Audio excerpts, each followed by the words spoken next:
ఈ DGP post కోసం తహతహలాడుతున్నటువంటి so called Reddy గారు, గతంలో పనిచేసేటువంటి సోకాల్డ్ రెడ్డి గారు, ఇవాళ ఉన్నటువంటి కొంతమంది రెడ్డి ఆఫీసర్లు, అలా పేరు కూడా చెప్తాను నేను సమయం వచ్చినప్పుడు, కానీ జర టైం కోసం వెయిట్ చేస్తా ఉన్నాను. ఆ రెడ్డి ఆఫీసర్లు అందరూ కూడా నా ఆఫీస్లో సిస్టమ్స్ అని ఎత్తుకపోయింది కూడా ఆ చెత్తరెడ్డి ఆఫీసరే. ఎవరైతే ఇప్పుడు దానికోసం ప్రయత్నాలు చేస్తున్నారో ఆ రెడ్డి ఆఫీసరే, అవి కూడా చెప్తారు. సో ఇవన్నీ వీళ్ళందరూ కూడా రేపు మళ్ళా ఇదే తెలంగాణలో పోస్టులు చేయాలి, ఇదే తెలంగాణలో ఉద్యోగం చేయాలి. ఇవాళ ఈ కేసు పట్టుకొని ఉరుకులాడుతారు కదా, ఇప్పుడు ఫోన్ ట్యాపింగ్ అని చెప్తా ఉన్నారు కదా, ఇప్పుడు మీరు ఎవరెవరు ఫోన్లు ట్యాపింగ్ చేస్తూ ఉన్నారో కూడా లిస్ట్ ఉన్నది. ఏ నార్కోటిక్ డిపార్ట్మెంట్లో పెట్టి ఏ ఎక్విప్మెంట్ ఎక్కడికి వెళ్ళి తెచ్చి పెడతా ఉన్నారో కూడా తెలంగాణ సమాజం తొందరలోనే తెలుసుకుంటుంది కూడా. మీరు ఒకసారి కాంగ్రెస్ ప్రభుత్వం రేవంత్ రెడ్డి కుర్చీ మీదకి వెళ్ళి దిగి పక్కకు వాంగనే మీకు సినిమా 3Dలో కాదు 5Dలో కనపడుతుంది. ఈసారి ఎవరెవరైతే ఫోన్ ట్యాపింగ్ కేసులో ఎగిరెగిరి దుంకుతా ఉన్నారో, లేని అభూత కల్పనలు కల్పిస్తూ ఉన్నారో, ఇవన్నీ కూడా ఎవ్రీథింగ్ ఈజ్ నోటెడ్. సో కాబట్టి తెలంగాణ సమాజం అప్రమత్తంగా ఉండదు. ఇట్లాంటి బోకర్ జర్నలిస్టులు చాలామంది ఇట్లాంటి చెప్తా ఉంటారు. సమాజం అర్థం చేసుకోవాలి, ఇవన్నీ కేవలం సుప్రీంకోర్టు దాకా వేరు కదా. మరి ఇట్లా జడ్జిల ఫోన్లు ట్యాప్ చేసిర్రు, ఇవన్నీ అంశాలను మరి సుప్రీంకోర్టులో ఎందుకు చెప్పలేకపోయారు? ఒకవేళ చెప్పినా కానీ సుప్రీంకోర్టు ఎందుకు నమ్మలేదు, ఎందుకు బిలీవ్ చేయలేదు? ఎందుకు సిట్ అధికారులను చంపలనికి వెళ్ళి వాయించేసి తిరుపతి అన్నకు బెయిల్ ఇచ్చింది, మిగతా అందరికీ బెయిల్ ఇచ్చింది? ఇదంతా ఒక డ్రామా. సో కాబట్టి ఇప్పుడు ఈ డీజీపీ పదవి కోసం పాకులాడుతున్నటువంటి ఒక రెడ్డి ఆఫీసర్ గారు ఇప్పుడు ప్రభాకర్ రావుని ఎట్లైనా చేసి అరెస్ట్ చేయాలి, ప్రభాకర్ రావును అరెస్ట్ చేయాలి, లేకపోతే అప్రూవర్గా మార్చి కేసీఆర్ మీదనో కేటీఆర్ మీదనో లేకపోతే హరీష్ రావు మీదనో ఈ ముగ్గురిట్లలో ఎవరినో ఒకరి మీద కేసును తీసుకురావాలి, వాళ్ళని ఎవరినో ఒకరిని అరెస్ట్ చేయాలి. ఇళ్ళలో ప్రధానమైనటువంటి ఫోకస్ ఇప్పుడు కేసీఆర్ను ముట్టుకుంటే సినిమా ఎట్లా ఉంటుందో మనం చూసినాం. మనం ఆల్రెడీ మొన్న కాళేశ్వరం కమిషన్ ముందు చూసినాం, వరంగల్ సభలో చూసినాం. సో కాబట్టి ఇద్దరిట్లలో ఒకరిని టచ్ చేయాలి. అందుకే కవిత పేరును కూడా తీసుకొచ్చారు చూసి వాళ్ళకి. ఇద్దరిట్లలో ఒకరిని టచ్ చేయాలి, ఇటు కేటీఆర్ అన్నా లేకపోతే హరీష్ రావు అన్నా. హరీష్ రావు మీద ఎక్కువ ఫోకస్ పెట్టారు, ఎందుకంటే కేటీఆర్ని ఇప్పటికే ఏసీబీ కేసులలో ఇరికిద్దామనే ప్రయత్నాలు జరుగుతూ ఉన్నాయి కదా. ఇప్పుడు హరీష్ రావుని ఎట్లా వేసి ఫోన్ ట్యాపింగ్ కేసులో రౌండప్ చేయాలి, దానికోసం రకరకాల ప్రయత్నాలు చేయాలి. అయితే ప్రభాకర్ రావుని ఆగస్టు నెల దాకా అరెస్టు చేయకూడదు అని చెప్పి సుప్రీంకోర్టు ఆర్డర్స్ ఉన్నాయి.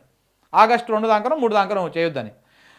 అందుకని ఏం చేస్తారు, ఈ ప్రభాకర్ రావు గారిని ఇప్పుడు విచారణ పేరుతో తిప్పుతా ఉన్నారు కదా, ఇంకొక కేసు పెడతాందుకు ప్రయత్నాలు చేస్తూ ఉన్నారు. ఆ ఏ కేసు కూడా తెలుసు మనకి. ఇంకొక కేసు పెడతాందుకు ప్రయత్నాలు చేస్తూ ఉన్నారు. ఆ కేసులో ఈయన అరెస్ట్ చేస్తారు. ఎవరిని? ప్రభాకర్ రావుని గారిని అరెస్ట్ చేయడానికి చాలా తీవ్రంగా ప్రయత్నాలు చేస్తూ ఉన్నారు. ఆ కేసులో అరెస్ట్ చేసి ఆయన లోపల పెట్టి కొంతమందిని అప్రూవర్గా చేసేటువంటి ప్రయత్నాలు చేస్తూ ఉన్నాడు. ఇవన్నీ కూడా తెలిసే.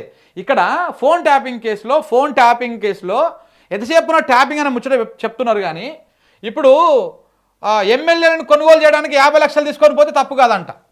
అది ఆధారాలతో జరిగినటువంటి కేసులో ఇప్పటిదాకా దాన్ని ఎటు తెలుసకుండా అట్లా ఆపుతా ఉంది ఏసీబీ. దేనికి ఆపుతా ఉందో తెలియదు ఇప్పటిదాకా. కానీ దాంతోపాటు ఇప్పుడు ఇంకొకటి ఏంది, ఎన్నికల సమయంలో డబ్బులు పట్టుకున్నారు అని చెప్పేసి కక్ష పట్టిరు.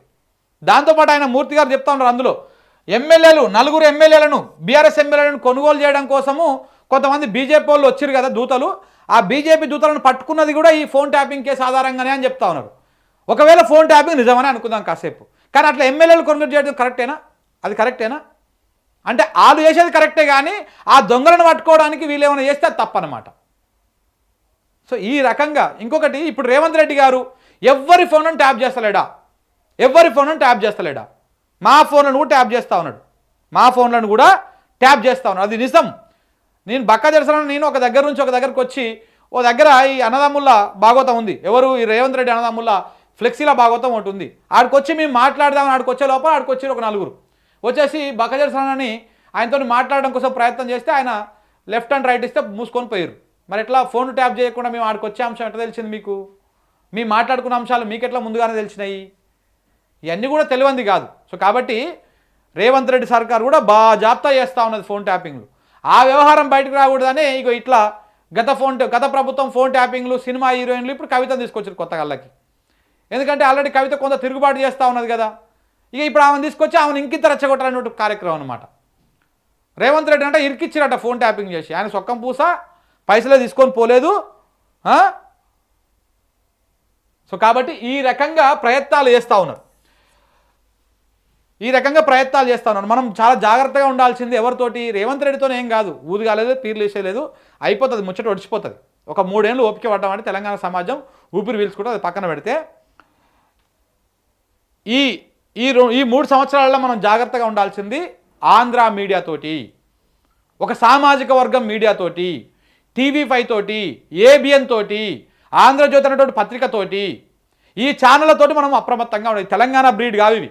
ఇదంతా ఈ రాష్ట్రంలో వీళ్ళకు అనుకూల ప్రభుత్వాలు ఉండాలని చెప్పేసి ఒక విషయాన్ని వెదజల్లేటువంటి ప్రయత్నాలు చేస్తూ ఉంటాయి. ఇవి చాలా స్మూత్గా సుకుమారంగా చెప్తూ ఉంటారు. సో కాబట్టి వీళ్ళతో చాలా జాగ్రత్తగా ఉండాలి. ఫోన్ ట్యాపింగ్ వ్యవహారంలో ఈ ఛానళ్ళల్లో వస్తున్నాయి మొత్తం అబద్ధాలే, గుర్తుపెట్టుకోండి. అసలు వాస్తవాలు మెల్లగా వస్తాయి బయటికి. ఈ ఛానళ్ళల్లో, ఈ పేపర్లలో వస్తున్నాయి మొత్తం అబద్ధాలే. కేవలము ఇవి పట్టుకొని మీరు ఈ ఆంధ్రజ్యోతిలో వచ్చి ఒక పేపర్ క్లిప్ పట్టుకొని కోర్టుకోండి, కోర్టు ఏమంటుందో చెప్పురి, తీసి జేబులో పెట్టుకొని పో బాబు అని చెప్తుంది. ఎందుకంటే అవిట్లలో ఏమిటి ఆధారాలు కావు. పేపర్లో వచ్చిన వార్తలన్నీ నిజాలే అనుకుంటే ఇక దేశంలో ఏ ప్రభుత్వం కూడా ముందుకోదు. ఇవి మరీ పచ్చ పత్రికలు, పచ్చ ఛానళ్ళతో చాలా జాగ్రత్తగా ఉండాలి. వీటి పట్ల జాగ్రత్తగా లేకపోతే చాలా ప్రమాదం ఉన్నది.